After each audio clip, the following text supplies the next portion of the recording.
Hello, everyone. I'm your storyteller for tonight. I know you're here looking for something to calm your mind, something to help you drift into sleep. And I'm here to guide you there with true horror stories told slowly in the rain. Asterisk before we begin, take a moment to like the video, subscribe to the channel, and let me know, what time is it where you are? And where are you listening from? Now, close your eyes. Take a deep breath. Let the tension slip away. We're about to step into a different world where truth is often stranger and scarier than fiction. This happened a couple weeks ago. I worked the night shift at Walmart. It's not the worst job in the world, but after a while, it starts to feel like you're just floating through time. The nights blend together, same shelves, same routine, same dull hum. Of the overhead lights, hopefully something better comes along. I usually hang out in and stock the electronics section, which is nice because it's quieter than the other areas. People don't exactly come rushing in at 2 a.m. to buy phone chargers and Bluetooth speakers. Most of the customers are either night owls killing time or truckers grabbing last-minute supplies before heading back on the road. That's why I noticed him at first. I didn't think much of it, just another guy wandering the aisles, probably waiting for someone. But after a few minutes, I realized he wasn't shopping. He wasn't even pretending to, he just kept appearing. Every time I glanced up, he was lingering nearby, hovering in the next over, or standing a little too still by the clearance section. He wasn't looking at anything, he was just standing there watching me. I told myself I was overthinking it. The store is big, and maybe he was just taking his time, but the way he moved always, just close enough for me to notice, never actually picking anything up, it set something deep in my gut on edge. I was waiting for him to just get on with it and ask for my number, but he never approached me. It was like he wanted me to see him, which didn't make any sense to me. I went to radio someone about it, but realized that the batteries in my radio must have been dead because it wasn't working eventually. I started debating whether I should go find a manager when I felt a hand wrap around my arm. I nearly jumped out of my skin, but before I could react, a woman's voice rang out loud, friendly, overly familiar. She exclaims, "There you are," before going on a little spiel about how she had been looking all over for me. I turned completely thrown off and saw a woman I had never seen before in my life. She was smiling, her grip firm on my arm, like we were old friends renting before. I could say anything. She leaned in and whispered, her tone dropping to something low and urgent. That guy's been recording you. Follow me. My stomach dropped. I turned my head slightly, just enough to glance back. The man was still there, only now he wasn't even pretending to browse. He was staring right at me. A cold wave of fear crept over me. I let her pull me. I didn't even question it, the way she grabbed my arm, the way she spoke so loud and casually, like we were two old friends reuniting. I clung to it. I was beyond grateful Fatsumian had realized what was going on and put herself in an uncomfortable position just to help me. She kept up the act as we walked, rambling about something, maybe a trip she had taken, maybe an inside joke we supposedly shared. I barely processed the words. My thoughts were stuck on him. Had he really been recording me? That was creepy as hell. I wanted to know if he was still following us, but I couldn't muster the courage to turn around. Yet the woman steered me through the aisles, moving fast. I barely noticed where we're going, only that we were going, that the distance between me and that man was growing. In all honesty, I was kind of expecting her to quit the pretending to know me at some point, but she kept it up. At one point, he was getting a little uncomfortable, so I glanced behind me, and to my relief, that man was no longer following. The woman kept pulling me forward, though. I told her that we were good now and that we should probably go find my manager, but she just squeezed my arm tighter, telling me that he was lurking somewhere. I thought to myself, so what's he going to do in a store full of employees? I was obviously worried at first because no one was around, but now that I wasn't alone, I started realizing that there wasn't much of a point in being scared. Any more I told her this, but she continued moving. I told her I was serious and planted my feet, twisting my arm slightly to loosen her grip. "You can let go now," I said, but she didn't. She smiled at me, but something in it was off. "Come on, just a little further," she said, basically tugging me at that point. I glanced around the store. It was basically dead. We had moved past the registers, past the self-checkout, past the aisles that saw the most foot traffic. The warehouse section loomed ahead, dimly lit, and nearly empty beyond. That was the side exit, the one without cameras, the one employees used for loading shipments. That's when it dawned on me. She was leading me straight to the exit. I didn't think I screamed for help as I yanked my arm free of her grasp with all my might. She lost her grip just enough for me to pull free. I didn't waste another second. I turned and ran toward the front of the store. As I fled, she yelled out something behind me. She yelled for me to come back, followed by my name, which I hadn't given her. I kept running until I saw one of my coworkers was running toward me, most likely reacting to my screaming. I told them to call security, which he promptly did. That woman was long gone, though, by the time. I told my story to the security guards. That woman and that man were nowhere in sight. They reviewed the security footage, and just as I suspected, the woman and man walked into the store together. She had been with him the entire time. The man's face was clear as day in one of the frames, but hers was always turned away.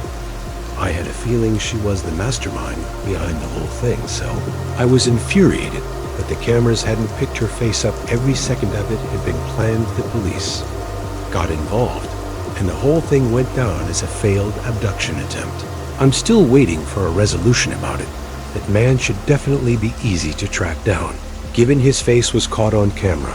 I have no idea how that woman knew my name.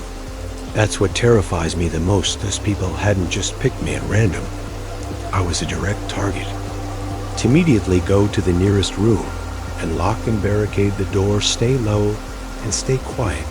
I went to a somewhat typical high school, not in a traditional American suburb, but a more rural set high school. Some kids go to schools with graduating classes of like 500 to hell. Even 1,000 kids my high school had. I think a little less than 200 kids in my graduating class. It was the kind of high school where even if you weren't friends with someone, you still knew them by face and name. Walking down the hallways, you'd know basically 99% of your peers, at least in your own graduating class. Coming from a quiet town, there weren't a lot of crazy news stories, really. It was pretty uneventful there. What we did for fun after school was actually go out and play sports and ride our bikes around and stuff like that. This was like 17 years ago, though, so I guess things may be a lot different these days for kids. Another thing I always felt that was unique about our school was that there didn't really seem to be any bullying for the most part. Like, at least not the typical click-a-moby style bullying, where kids are getting pushed into lockers or having their lunch money stolen. When I think back now, I can't really name a single kid from my graduating class who could be labeled as a bully. Sure, there were kids who just tease others, but nothing too serious, of course. There were quiet kids in our grade, like every school has, but there was one kid in my grade who literally never spoke at all. I'm going to just name him Luke for this story. He wasn't even a weird-looking kid or anything. He seemed pretty nice to people who went out of their way to interact with him. I shared one class with him, though it was an elective that had kids from all 4 grades in it. Luke and I were juniors when this happened. This elective was a computer class, and back when this happened, the computer rooms in our high school were still rocking. Those big, bulky box computers, I remember. The layout of this classroom, there was the aisle in the middle separating 2 columns of tables, and the 2 columns had 4 rows. Each row had 4 seats, and each student had their own computer. This class wasn't full, so there were probably like 26 filled seats out of 32. Luke always sat in the second row in the furthest seat to the left, with no one next to him, as everyone else sat with people they knew from their respective grades. Unfortunately, not long into the semester, the seniors in the class started collectively picking on Luke by this. I mean, some of the seniors would make jokes about how quiet Luke was, that it was scary when the teacher would ask certain things. For whatever reason, our teacher never stood up for Luke and told them to cut it out. The teacher was a bit of a pushover from what I remember. Maybe that was why. As the semester went on, it got a little worse. I remember at one point seeing a small piece of paper fly from the back row from the seniors right to the back of Luke's head. I remember he turned around and had this very telling look. The seniors continued to make fun, one of them saying, "Wasn't me," and blaming one of the other seniors. The look on Luke's face just looked like a mix of sadness, anger, and just defeatedness.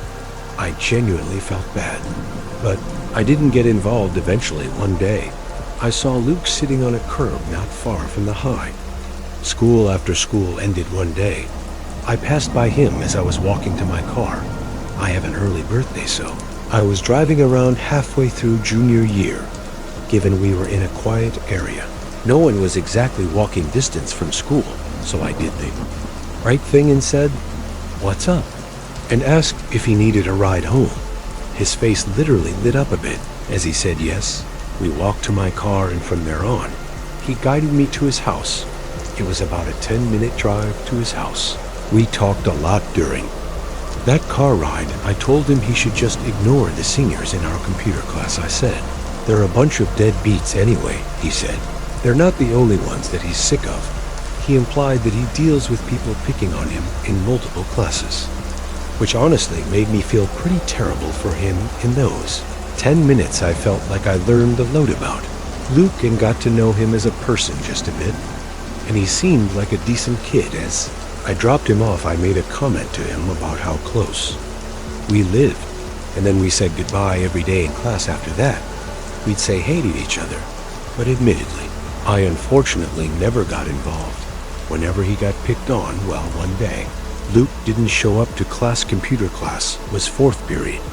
It wasn't until 7th period English that an announcement came over the loudspeaker saying, "Lockdown, this is not a drill." I remember everyone looking around nervously, and I remember our teacher looking the most nervous. She ran to turn off the lights and told everyone to hurry to one corner of the room. Seeing how nervous our teacher was only made all the students even more nervous. We sat with the lights off for a long time. It had to be 20 to 30 minutes until there was another message on the loudspeaker.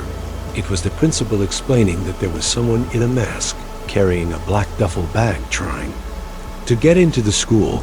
Our school had really good security, and when Samian spotted that person approaching the school with what could only be assumed to be guns or any kind of weapons in that duffel bag, the doors were all locked. The school day was cut short after that. Once a few police cars were on the scene, I remember it being a Friday, so I took a few of my friends home to my house so we could hang out. I'd be lying if I said I remember the small details thereafter of that day, but I think it was that same night that I woke up in the middle of the night to light tapping at my window, and I could see someone on the other side of the glass. I started freaking out, and before running to get my dad, I took a closer look and then said, "Who is it?" I heard Luke's voice as he said his name. I felt like my heart dropped a second time. I went over to the window and lifted it just a crack. I said, "What are you doing? How did you find me?" And he said, "Through the window I tried to do something bad." And it instantly clicked. It instantly clicked in my head that it was him. Before he could even tell me, I said, "Was it you who caused the lockdown?" And he said, "Yes." I was scared to ask him what he was planning on doing. Instead, I asked him how he found me. He admitted to remembering the deli that I said I lived by, and he eventually found my car after biking around the area. That explanation didn't make it any less disturbing.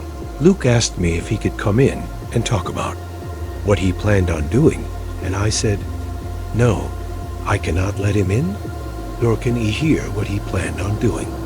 I actually recommended he go to the school and confess to whatever he was going to do, and when he refused to walk away from my window, I said, "Dad, really loudly, which worked in scaring him off. I went to my parents' room and woke them up to tell them my mom was the one who insisted on calling the police. She was distraught when a police officer eventually came. I had no choice but to tell the truth. I gave Luke's identity, and I explained that he had just come to my window, admitting to potential illness doing something horrible at the school. Obviously, the police were already aware of the lockdown, so I believe police were sent to his house that night. But after speaking with Luke's parents, they realized Luke wasn't there. Believe it was the next day that Luke was either found or he just returned home, and police were still waiting there, and he confessed to what he told me as far as our graduating.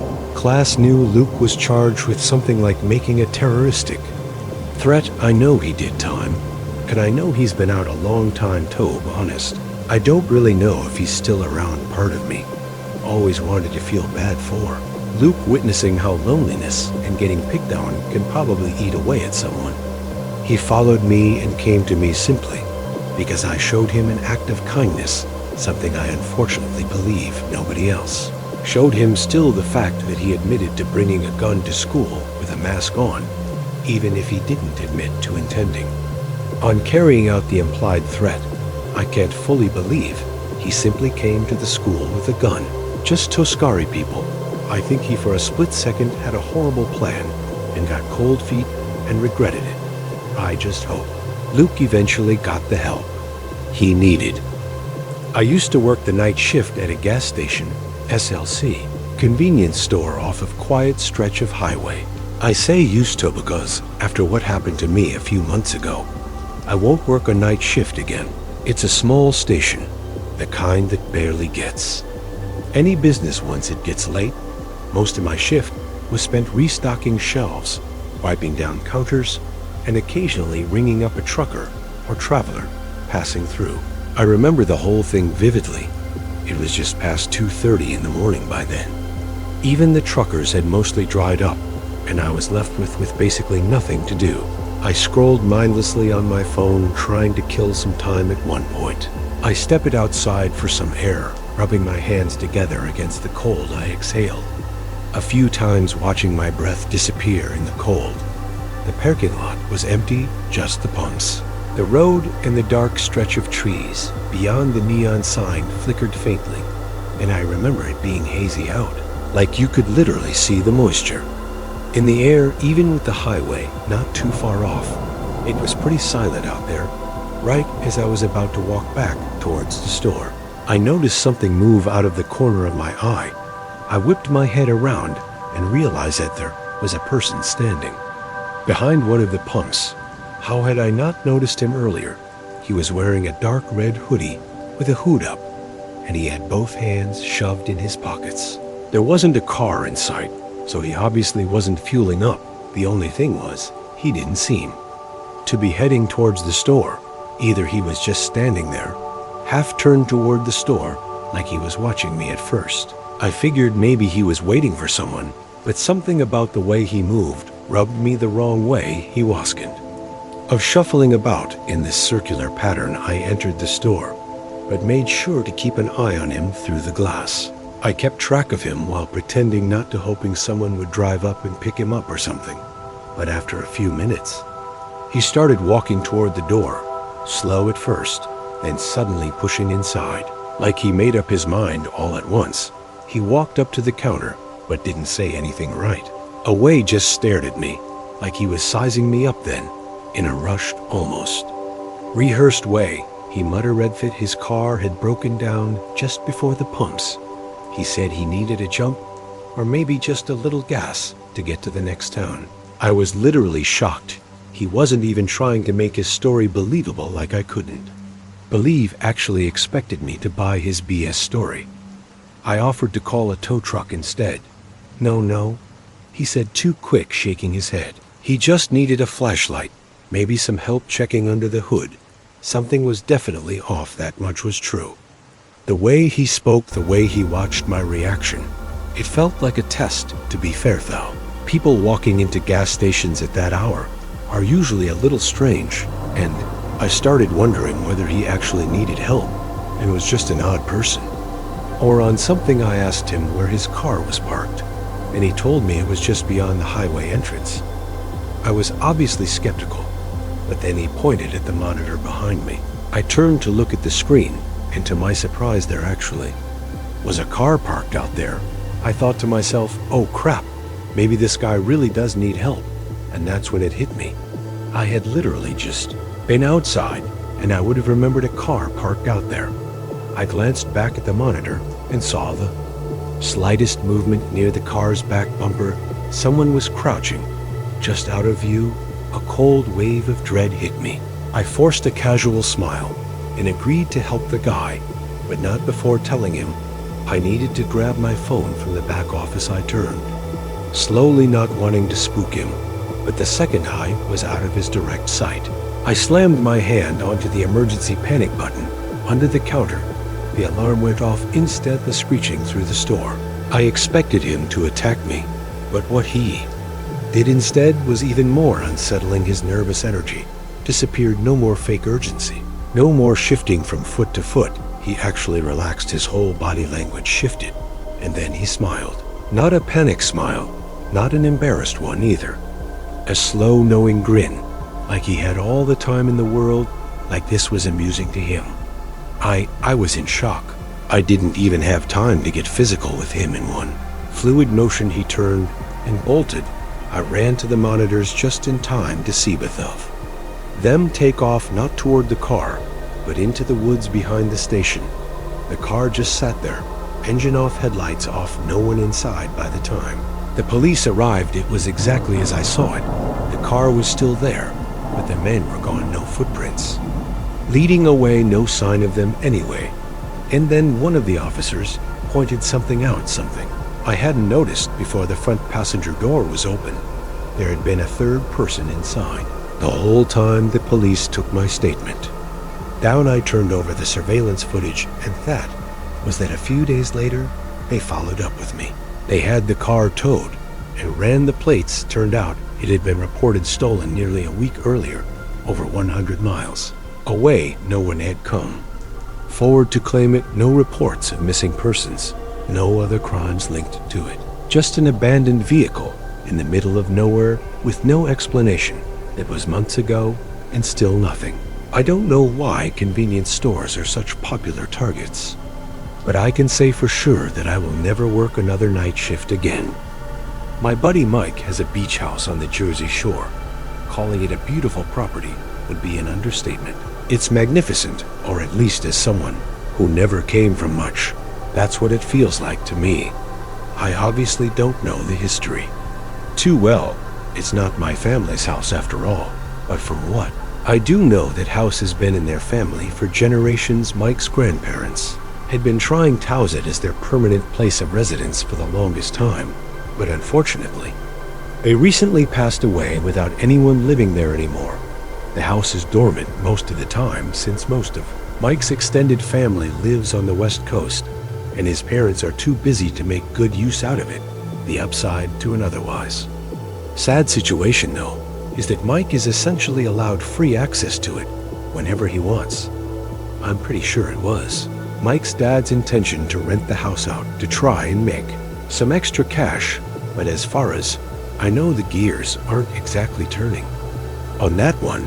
It's not exactly an easy task to find someone willing to rent out a beach house during the off-season, so you can't really blame the guy. It was sometime in mid-July when Mike hit me up and asked me if I wanted to come down for the weekend. He didn't have to twist my arm.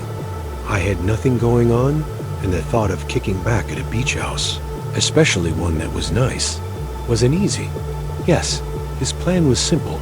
We'd hang out, maybe hit the beach during the day, then head to the boardwalk at night and just enjoy the shore for what it was. It wasn't some crazy party weekend or anything like that, just a chill escape from the usual. And honestly, I was looking forward to it. Mike and I live pretty close together, so he was going to pick me up and drive me down with him. That Friday I packed a duffel, threw it in his trunk, and the two of us made the drive down. The first night was chill. We got in sometime around 6 o'clock, dropped our stuff off in the upstairs bedrooms, and settled And the house has that cozy, slightly musty beach house, smell like a mix of salt air and old wood, not in a bad way, more like history. You could tell it's seen decades of family summers. After grabbing a quick bite from a sub shop nearby, we decided to walk the beach for a bit, just to take in the evening. Mike brought a couple rods with him, so we figured we'd try our luck fishing for a while. It wasn't really about catching anything, though it was more about being out there. At one point, we stumbled across a pair of girls about our age. They were walking barefoot along the shoreline, and Mike being Mike struck up conversation right away. They were local, or at least semi-local, and it turned into one of those low-stakes, slightly flirtatious interactions that happen naturally when you're young and on the beach at night. We got their numbers, and they continued their walk while we continued fishing. There were still a good number of people around since it was peak season, but Mike knew all the quiet pockets, private beach access tucked away paths through dunes, little spots between houses where the lights didn't reach. We ended up finding a nice stretch to ourselves where the only sound was the water and the wind. It was the kind of night that made you forget about real life for a bit. The next morning we woke up around 9 o'clock and decided to go for a run along the boardwalk. It was already warm out by then, but there was a breeze coming off the ocean that made it bearable. We weren't doing anything crazy, just a couple miles to get the blood flowing. Mike's a pretty active guy, and I've been trying to stay in shape, so it felt good to move after a night of lounging around. The rest of the day kind of slipped by without us noticing later. That evening, Mike floated the idea of hitting a few bars in Seaside, but we were both wiped. Even though the idea sounded fun in theory, the thought of waiting in line and yelling over music didn't really line up with how our bodies felt after a full day in the sun. We ended up crashing kind of early. Instead, sometime after midnight, I woke up to a shrill, piercing beeping. At first, I thought it was part of a dream, but after a second or two of lying there in the dark, I realized it was real. It sounded like a smoke detector, one of those sharp, high-pitched alarms that cut straight through your skull. I threw myself out of bed and started scanning my surroundings in an effort to pinpoint where the beeping was coming from. It didn't sound like it was coming from my bedroom or anywhere else on the second floor. After focusing for a few more seconds, I got the impression that it was actually coming from above me. Without thinking, I yanked the bedroom door open and made a beeline for Mike's room with both hands. I jolted him awakened, told him to follow me. He immediately caught on to the situation and hurried after me, not even bothering to put a shirt on. As if our lives depended on it, the two of us bolted up the stairs completely unsure of what we'd be. Running into the third floor was mostly dark, except for a little bit of moonlight leaking in through the window at the end of the hallway. We flipped the lights on and started scanning the space, still expecting to see or smell something burning, but there was nothing. No smoke, no flickering lights, and no signs of a fire at all. Actually, it was baffling. Eventually, after some painfully irritating minutes of searching for the source of that god-awful noise, I found something. In one of the bedrooms, tucked neatly under a pillow, was a small black device. Before calling Mike into the room, I decided to examine it myself, a little mostly out of pure confusion. It was the size of a walkie-talkie, all black with the exception of a blinking red light on top. That was it. No buttons, no stickers, no screen, just a smooth jet black casing, that blinking light, and a single switch on the side, or at least what looked like a switch. I flipped it off, and the beeping stopped immediately. Mike entered the room at the same time. His eyes flicked from the bed to me, to the device in my hand. Neither of us said anything at first. We locked eyes, and I can tell he was just as confused and just as scared as I was. After a few more seconds of silence, he asked me if I had ever seen that black thing before. I said no, and asked him the same, to which he also said no. For the next hour, we tried figuring out what that thing was, how it had gotten there, and what had triggered it, but no answer we came up with was satisfying. Mike swore none of his family members had been in that house in ages. And I believed him, I mean. Why would he lie about that? Plus, who the hell would put that thing in their own home? You might think it was for safety. Or something, or maybe a substitute for a faulty upstairs smoke detector. But again, there was no fire, so it hadn't even prevented any emergencies. And then the matter of how it had gotten triggered in the first place. That was the scariest part about the whole thing. We were sitting in Mike's room in the dark when I had a crazy thought. I couldn't believe it hadn't occurred to me until then. The switch. I pulled out the device and very quickly flipped the switch on and off, and you guessed it. The shrill beeping started up again and stopped as soon as I flipped it off. Both of us froze, and Mike whispered, "Oh my God." The thought hit us both at the same time. The only way to operate the device was by hand. Someone else was in the house. We didn't waste any time. Mike dialed the police while I locked the door, barricading it as best I could. We waited for what felt like forever. And finally the police showed up. We quickly made our way downstairs to intercept them. After giving them a very brief description of what was going on, they did a full sweep of the house while we waited outside by the front door. Per their instruction, when they finally came back downstairs, they told us was horrifying. Apparently every single window on the third floor was wide open, even the bathroom windows. And it wasn't just that the beds were. Flipped drawers were pulled out of dressers, and everything was on the floor. The room where I had found the device looked completely ransacked, even though it was nice and neat when we searched up there. I felt like I was losing my mind, and so did Mike. But after being escorted upstairs by the officers, we had no choice but to accept the reality. The officers didn't find much else. No one hiding, no prints, no weapons after another 20 minutes or so. They told us to make sure all the windows were locked and secured from now on, and to call again if anything else happened. Then they just left Mike.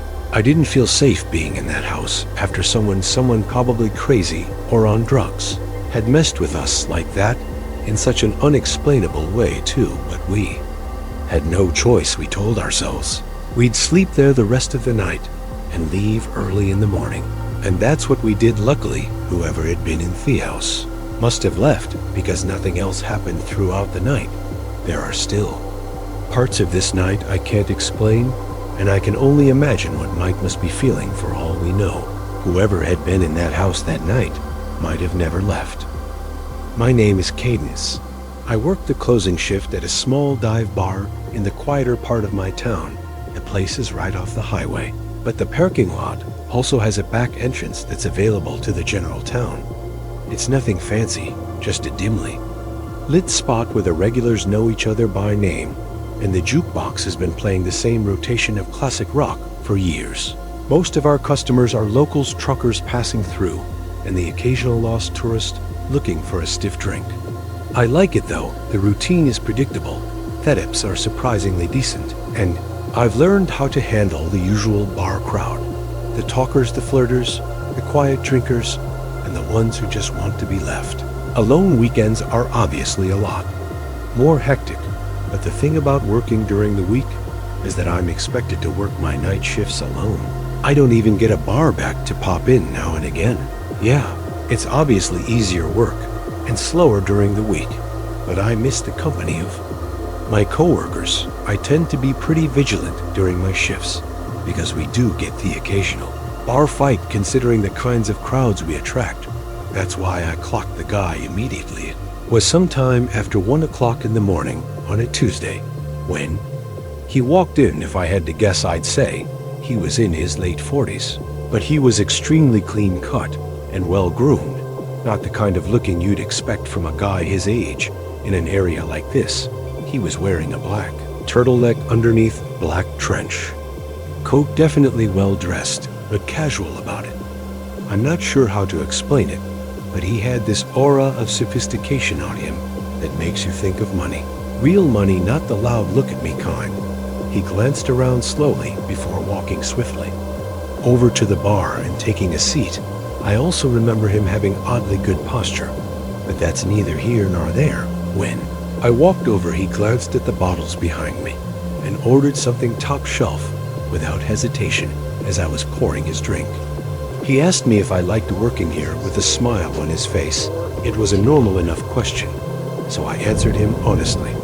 I told him, yeah, and smiled back. I then made a joke about being a bartender or something. I wish I could say I got a creepy vibe from him, but that's not the energy he was giving off. He genuinely seemed like a stand-up guy, kind of like the single dad at his kid's baseball game that gives the whole team a high five. He chatted with me for a bit, which I didn't mind since the bar was pretty quiet at that point. Eventually, he asked me if I ever thought about doing something bigger, which I admit was somewhat bizarre again, though not a totally creepy question given the nature of this situation. I gave him my standard bartender smile and told him I was happy for now. He nodded and sipped his drink, seemingly disappointed at my answer for reasons I didn't understand. After a long pause, he asked me what time I got off out of nowhere. That question surprised me. I hadn't picked up any kind of flirting from him whatsoever, so I was a little disappointed to discover that our conversation had just been another one of those empty attempts at getting my number.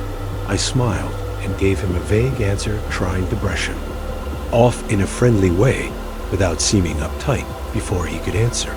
I busied myself and began wiping down the counter, but he didn't press. He just smiled like he already knew, then drained his drink and pulled out a crisp $100 bill, laying it gently on the bar like it was nothing. Then, without another word, he walked out into the night. I didn't really know what to make of the encounter. I know it sounds like nothing, but his demeanor was just so far off my radar that I was intrigued either way. I figured I was never going to see him again and got on with my life, as it would turn out. Though I was wrong. About a week later, he came back, only this time he wasn't alone. There was a woman with him. She drew my attention since I hadn't seen her before. She looked like she was in her mid-30s and was dressed in a way that didn't quite match her age. Trendy, but off like someone trying a little too hard to blend in with a younger crowd.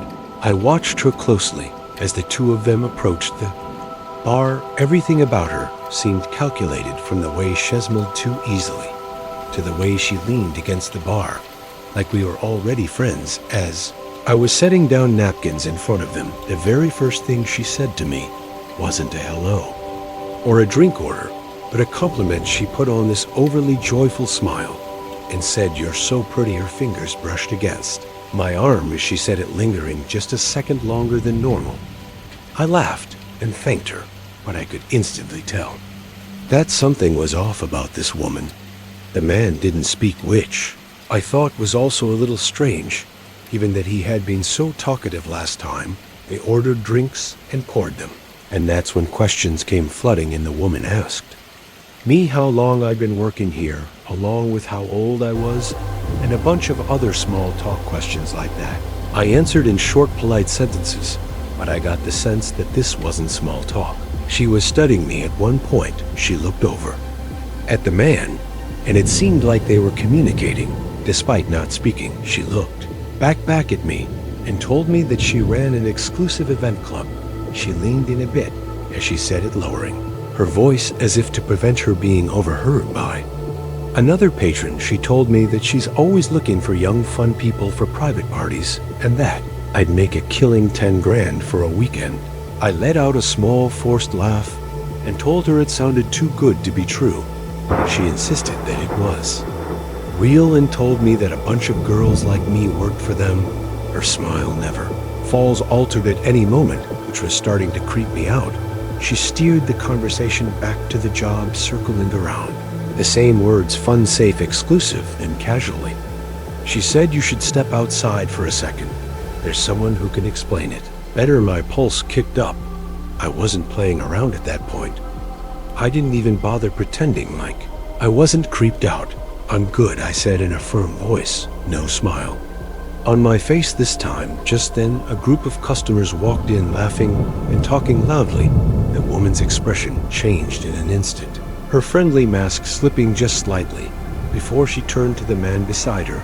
Without another word, they left. I'd be lying if I said I wasn't unsettled after, that those random people had just propositioned me for God knows what.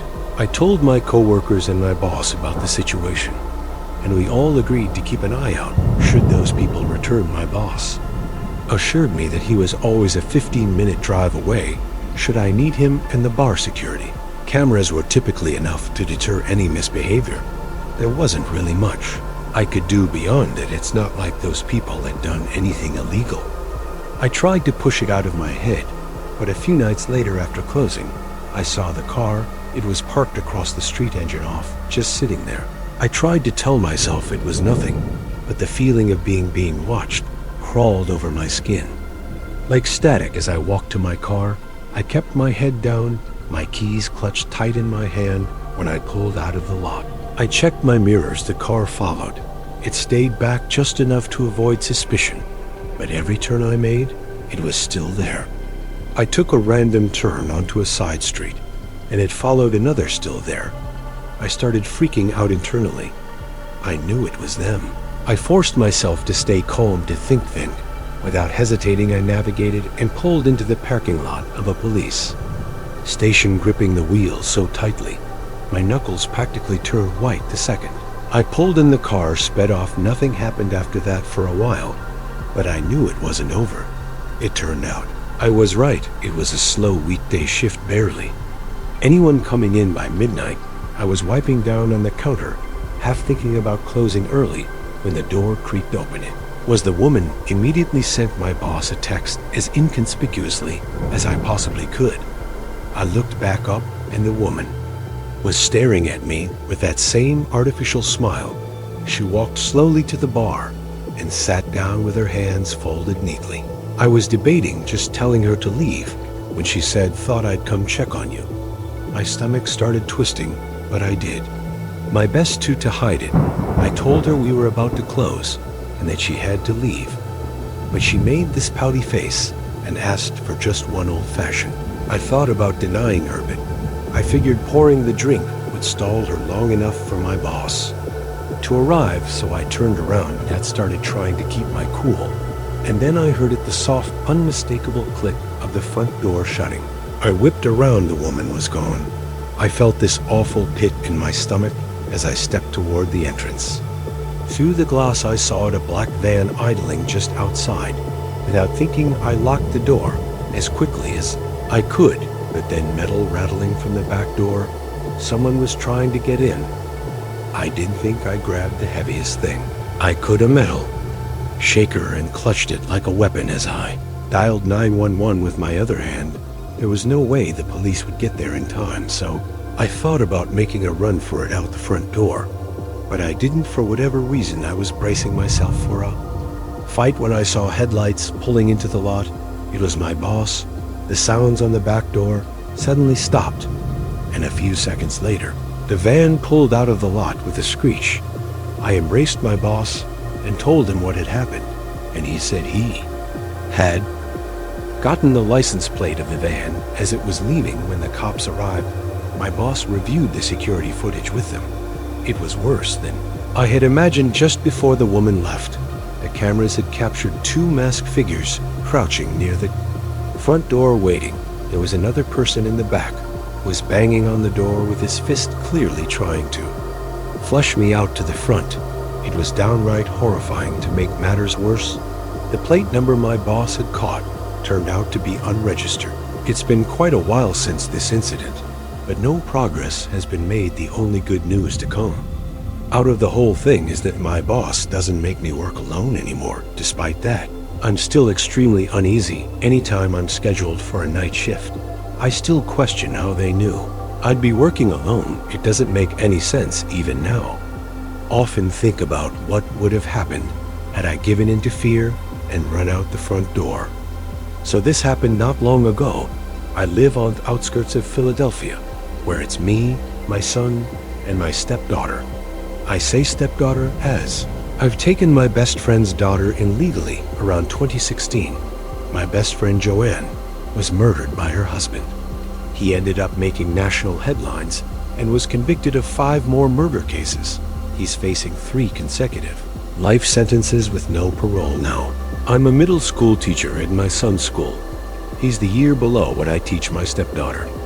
Is the grade above what I teach, so their classrooms are not far off from when this incident took place on March 30th, 2020, when the lockdowns were slowly taking place where I taught. The school was rather distant from anywhere the next school was. About 10 miles. The gas station was about 2 miles, and the nearest park was about 600 meters from where we were, so we were one of the last schools to go into lockdown around midday of March. It was a normal heated Monday. I was teaching math at that time for the 6th graders. All of a sudden, I get a notification on my phone that someone was here to pick up my stepdaughter thesis. That works as the main emergency number. It's a notification if someone is picking up your child. The thing is, my stepdaughter was 3 classes down from me. She had no appointments, no close family that lived in a good radius from us. I replied that I'm here at school and no one in a 10-mile radius is picking her up. This was sending alarm bells off left and right. They said that the person picking her up was her biological dad. The school doesn't have that type of information on file. A few minutes go by on the phone and it's dead silent. Felody tells me she's going to call the principal and see what he wants to do from there. A gut feeling didn't sit right with me. I called my stepdaughter's classroom and asked for her to be sent to my room. Just as I hung up, I was back to teaching when my stepdaughter came into the classroom. Not even 10 minutes later, the lockdown siren went off. I had kids push desks to the door and barricade the windows, and everyone sat in the corner. I had a pretty good feeling on who this lockdown was about. We were in a lockdown for about 46 minutes at this point. My main concern was, how did he end up getting out about 2 hours later? The lockdown was lifted, and I was escorted out by the police. I was further questioned on how I knew this man. Due to the CPS records, I said. I took my best friend's daughter in and explained the whole story. The police informed me that how he had gotten out was a prison bus transporting inmates to another cell, but a car came swerving in and crashed into the prison bus, leaving 10 prisoners dead on the scene, 2 prison guards knocked out, and 20 escaped. There were police already at our house waiting for the dad to show up, but he never did. When they heard the lockdown at the school, they knew it was one of the prisoners. If they had never gotten there on time, I honestly have no idea what would have. This happened in 2016, back when I was in 5th grade. If you remember that year, you probably remember all the killer clown sightings that were happening around the country at the time. It was all over the news and social media. Most adults thought it was just some dumb trend or prank, but for young kids, it was actually pretty scary. It was a normal day at school. I went to elementary school in a quiet suburban area where I still live. Nothing weird ever really happens here. It was around 1 o'clock p.m. I'm guessing because it was closer to the end of the school day. We were in class working on some random assignment, and the classroom was quiet, except for a few people whispering. Then one of the students in my class suddenly said out loud, "There's a clown outside." I still remember her high-pitched voice. As she said it, some of us stood up and looked toward the window. And yeah, there really was a clown outside. He was standing just a few feet away from the window, facing our classroom directly. He was wearing a baggy, dirty red and yellow clown suit and had white face paint with black around the eyes. He was smiling and staring in at us with this big fake grin. After a few seconds, he started waving slowly. Some of the kids thought it was funny and laughed. Others were clearly freaked out. Our teacher, Merschreicher, walked over to the window, looked at the guy for a second, and then said through the glass, loud and annoyed, "Excuse me, classes are in session. You need to get out of here." The clown didn't react at all. He just kept standing there, smiling and waving. Mrs. Riker told us all to sit back down and said she was calling the front office. She picked up the corded classroom phone and then walked into the hallway with it and spoke quietly. The phones in the classrooms were always next to the door, so that's how she was able to walk outside the room with it. She came back in moments later and then hung up. She walked over to the window and shut all the blinds after. She saw that the man in the clown costume was still there doing the same. Creepy waving motion, smiling, and general clownish mannerisms. Not even 2 minutes. Later, the principal's voice came over the loudspeaker staff. Please get your classrooms into lockdown formation.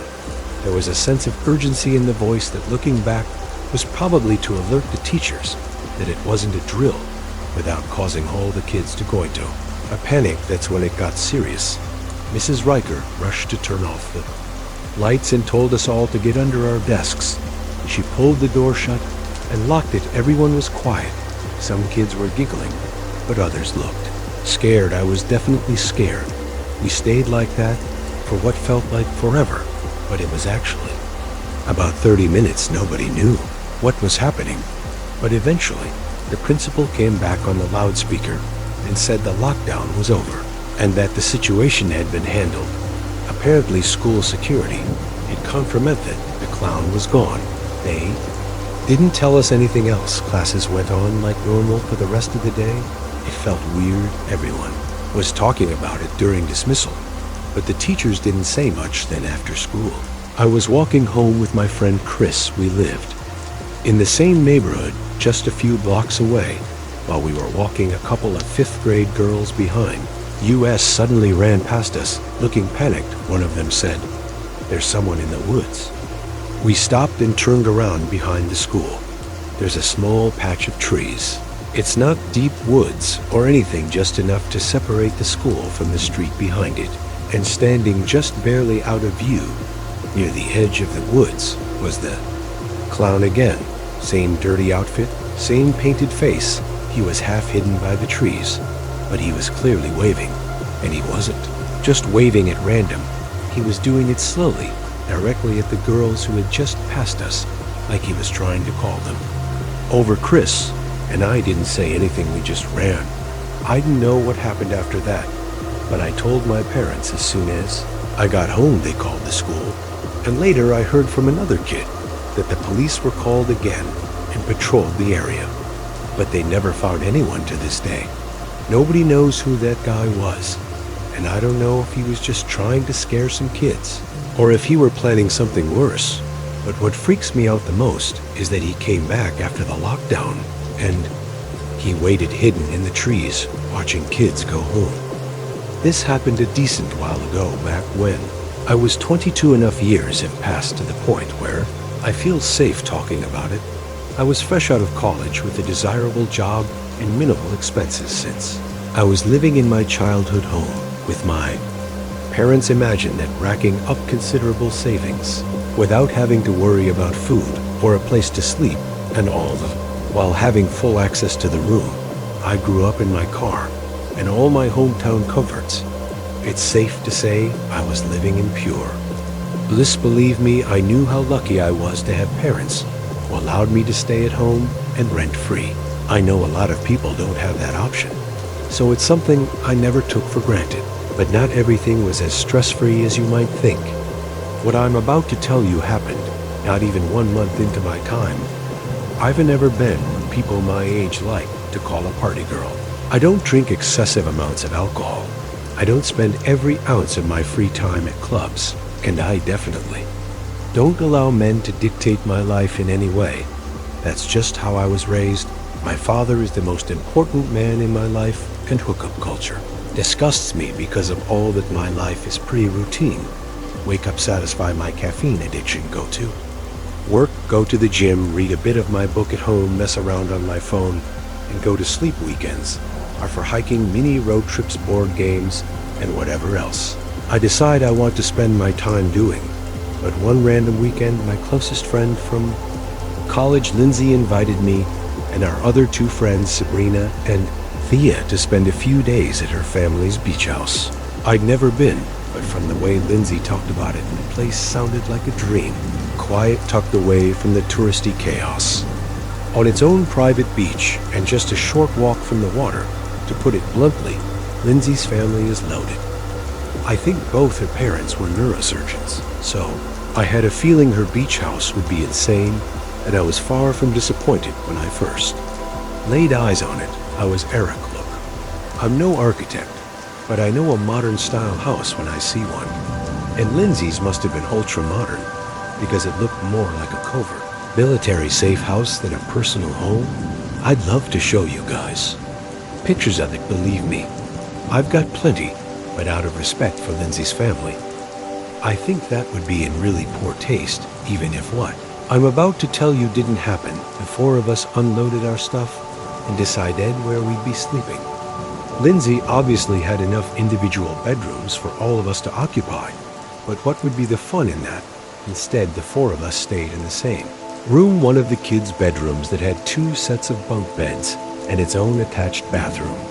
We'd been staying there 3 nights, which in my opinion is the perfect amount of time to spend coupled up with anyone other than your family.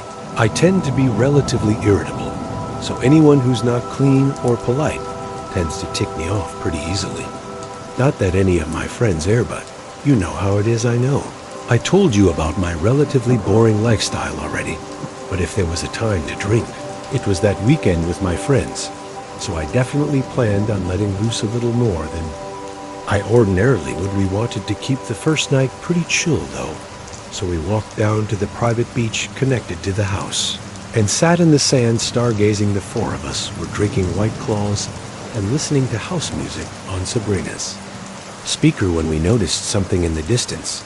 It was this faint flickering light emanating from somewhere further down the shore.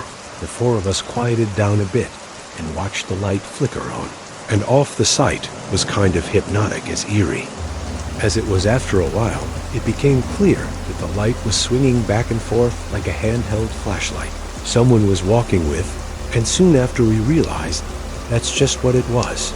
It looked like 3 or 4 people casually walking in our direction, not running or stumbling or moving strangely, but strolling at a leisurely pace.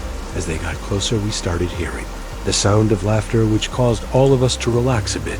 Considering how late it was most likely just a group of teenagers or even people our age. They must have noticed us, because at some point one of them yelled out, "Hi," in a friendly voice. It was a guy's voice, and he sounded around our age. Thea yelled back, and we made some small talk. While they made their way over to us, as they approached, we could see that it was a group of 3 guys who looked maybe a year or 2 older than we were. They all had that typical beach boy look, which I could tell right away my friends were digging. Especially Thea. She's a bit crazy when it comes to guys, so I can't say I was too surprised. She knows how I feel about her lifestyle, so it's not like I'm saying anything crazy, to be fair. She's dropped dead gorgeous, and I've never seen a guy not take a liking to her. The guys sat down with their beers, and the 7 of us continued drinking. It was actually a really great time. The guys weren't overtly flirtatious, but they weren't boring either. Fast forward an hour and several drinks later, and they ultimately invited us back to their place personally. I was exhausted and was leaning towards going to sleep, but I could tell all 3 of my friends wanted to continue hanging out with the boys, especially Thea. Of course, I decided not to spoil everyone's fun and called it a night for myself, telling my friends to go on without me. There were only 3 guys after all, and I had no intention of hooking up with anyone that night. I walked back towards Lindsay's house while the 6 of them walked along the beach, presumably towards wherever the guys were staying. I washed up and went to bed sometime after 3 o'clock in the morning. I woke up to a FaceTime call from Lindsay, which was confusing since she should have either been home by then or asleep next to one of the guys. I answered her in a groggy voice, and what she said woke me up instantly. She basically screamed into the phone that Thea and Sabrina had been kidnapped and I needed to get her car immediately. Her words were like a bucket of ice-cold water being splashed across my face. I've never felt a more intense sense of fear and adrenaline high. Didn't waste a second. My hands were literally shaking as I quickly threw on some clothes and sprinted down the stairs. I asked her why she had called me instead of the police, and she reassured me that she already had. She told me to stay on the line as she walked me through it with her instruction. I managed to open the driveway gate, find her car keys, and speed out of there in a matter of minutes. She told me they were about 10 houses down the beach to the left, so that's where I started. Driving, she described the car and told me what direction it had gone in, and I slammed on the gas to try and catch up. There wasn't a single car on the road, and I was driving at an insanely unsafe speed. It was a miracle I didn't get pulled over. After a few minutes of driving, I noticed a car matching Lindsay's description driving slowly in the distance. Then I hung up the phone, called the police, and told them exactly where we were. The dispatcher told me to keep my distance so as not to alert them to the situation. So that's what I did. After what felt like forever, I spotted cop lights up ahead of me, didn't try to evade the police. I can only imagine that they assumed it was an unrelated stop. I pulled the car over and watched everything unfold. It was pure chaos. The cops forcibly removed all 3 men from the SUV at gunpoint. They put them in cuffs and escorted them back to one of the cruisers. Then one of the officers walked over to the trunk of the car and pulled it open to reveal both Thea and Sabrina, bound and, from the looks of it, pretty badly bruised. As horrifying as the whole experience was, it was nothing compared to the sequence of events told from their perspective. All 3 of them were comfortable with me writing this, by the way.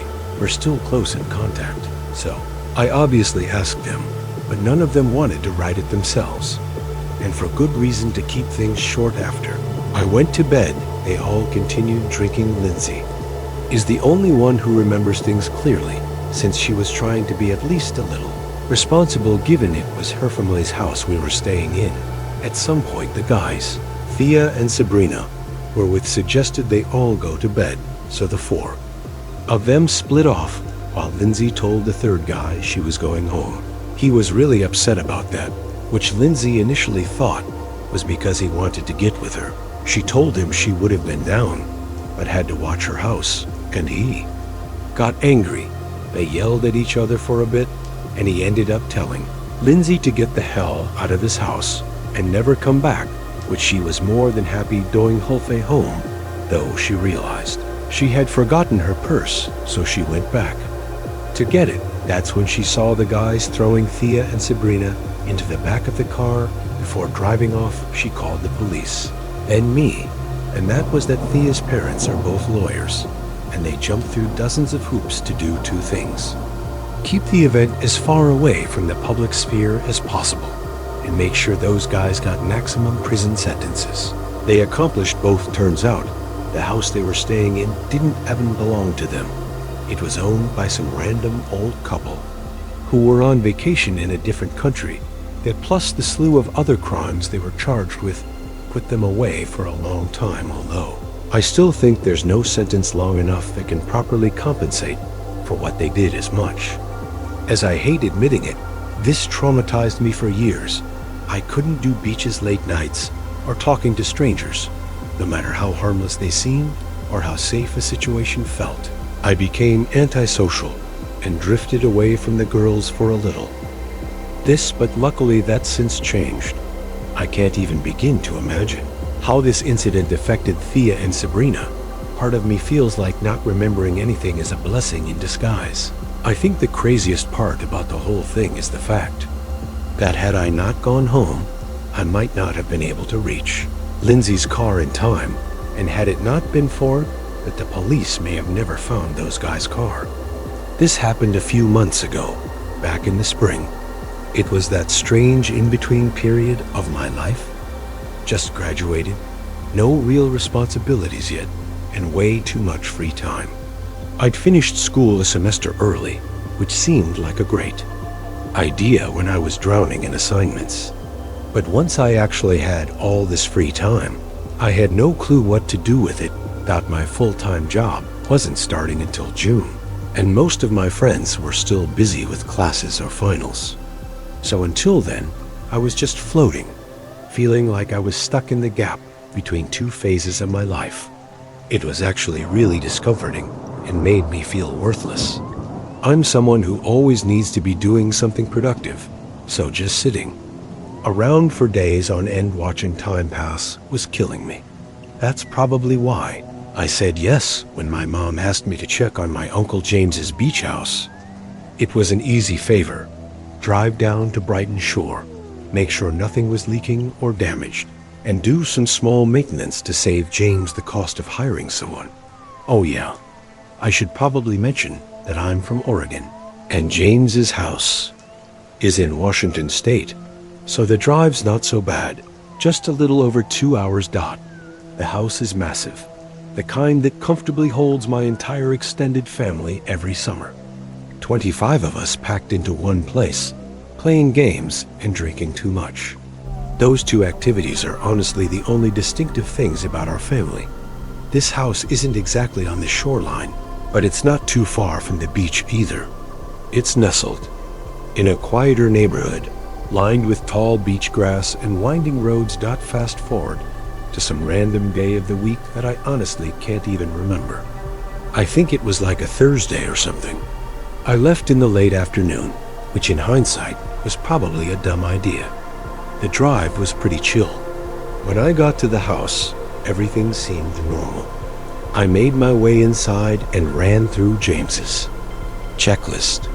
I checked the faucets, the breakers, and walked the property. Everything looked fine. To be completely frank, it felt strange being there alone. I'd never seen that house without miscellaneous board games sprawled about and crowds of family members noisily drinking. The silence was definitely the most eerie thing about it. The place felt abandoned or something. I'm sure all of you have that one place, be it a house or a restaurant or something else, that gets really rowdy when your whole family spends time there together. Now try to picture that place empty and silent. Kind of spooky, right? Anyway, it was getting late, and I hate driving at night more than anything. So I texted my mom to let her know I'd just stay overnight and head back in the morning. She told me that was a good idea and reminded me to thank Uncle James for letting me stay there, which I did. I made myself some food, messed around on my phone for a bit, and then started washing up for the night. Usually, during family gatherings, I'd get jammed into one of the smaller rooms on the third floor, while other relatives got to claim the nicer, bigger rooms. I'm not complaining about the system at all. I'm just telling you how things tended to go. Since I had the house to myself that night, though, I figured I'd take advantage of it. The master bedroom on the second floor has a private bathroom, a massive walk-in closet, and a ridiculously comfortable bed. The decision wasn't exactly difficult. I knew that's where I'd be sleeping, climbed in around midnight, and quickly drifted off. I don't remember what time it was when I woke up, only that something startled me awake.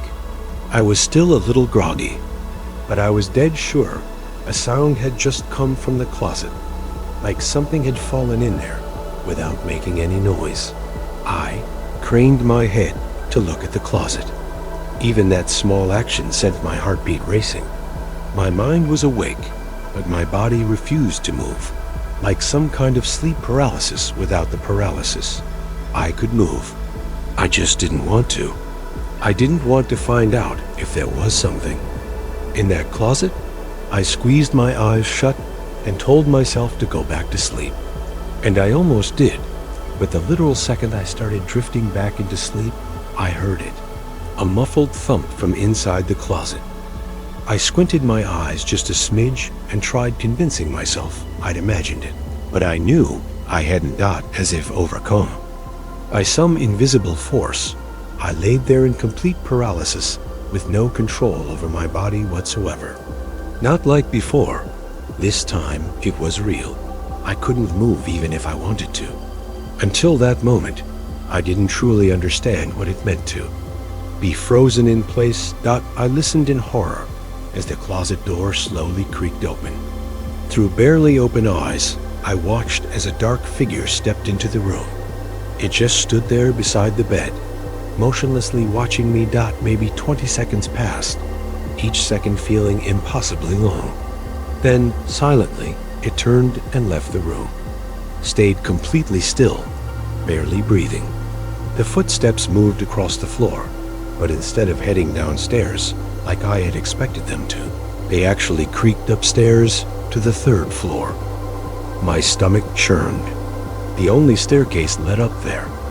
There was no exit from there. My mind was screaming at me to do something, but I was too afraid. I couldn't overpower a grown man. I had no idea if he was armed. The only thing I could do was wait. After a few painful moments in my own head, I worked up the courage to snap myself out of the paralysis. Quietly, I reached for my phone and dialed 911. As soon as the dispatcher picked up, I whispered as quietly as I could, telling them someone was in the house. I slipped out of bed and just as quietly turned the lock on the bedroom door. Then I waited. Minutes dragged painfully by until flashing red and blue lights illuminated the windows. I was actually kind of shocked at how quickly the police arrived. I ran down the stairs, threw open the front door, and nearly collapsed in relief when I saw the police. They didn't hesitate. They stormed inside, moving quickly through the house. I waited outside. It didn't take them long. According to them, the house was empty. I was in disbelief. I had heard the footsteps go up, and there was nowhere to go after that. So he must have still been in the house. There was no other explanation. The police insisted he must have slipped past me, and I was too freaked out to notice. I knew that wasn't true, but what could I say? The guy had vanished. I wasn't comfortable letting the police just leave, though. So I called James. James wasn't having it. He snapped at the police and told them to check again, and that my life might have depended on it. So they did. They searched again, more thoroughly this time. James told me to follow them and watch what they were doing, and so I did. The officers moved methodically, opening every closet and checking under beds, tapping at the walls like they were expecting something hidden behind them. They pulled back the shower curtain in every bathroom, double-checked the locks on the doors and the windows, and that's when they found it. One of the bedroom windows on the third floor. The room I should have been sleeping in was unlocked. One of them stood by the door, while the other one went downstairs and stepped onto the back deck. I opted to go outside with the second officer, mostly because the thought of being locked in the house with some strangers sickened me. The officer shined his light around the property, but there was nothing out there. He started scanning the roof, and to my horror, his beam swept across something terrifying. Doubt it was him. Doubt it was that stranger that had been in the house. He was just sitting there on the roof. He was this disgusting-looking bald man in tattered clothing who looked like he hadn't seen a shower in years. The next hour was a blur. The cops communicated with each other, and they got the guy off the roof in cuffs. The police said he was probably homeless and squatting in the house for days, maybe longer. But when they asked him how he got in, how long he'd been there, and why he was hiding in the closet, he didn't answer. He just kept that eerie, vacant look, like none of it mattered to him. He was in the back of one of their police cars shortly after that, and that was that. The whole thing was so crazy that it's still hard to wrap my head around. As much as I try, I cannot figure out why that guy had been hiding in that closet of all places. Maybe he heard me enter the house and hid in the first place he thought of. I still don't know how he got into the house. James doesn't either. It's impossible to get to the roof from the ground, so I feel like that explanation is pretty illogical. The rest of my extended family has been insisting that James ups his home security, but he's refused every time, for reasons I can't explain. The thought that had I been sleeping in my assigned bedroom that night, things might have ended very differently.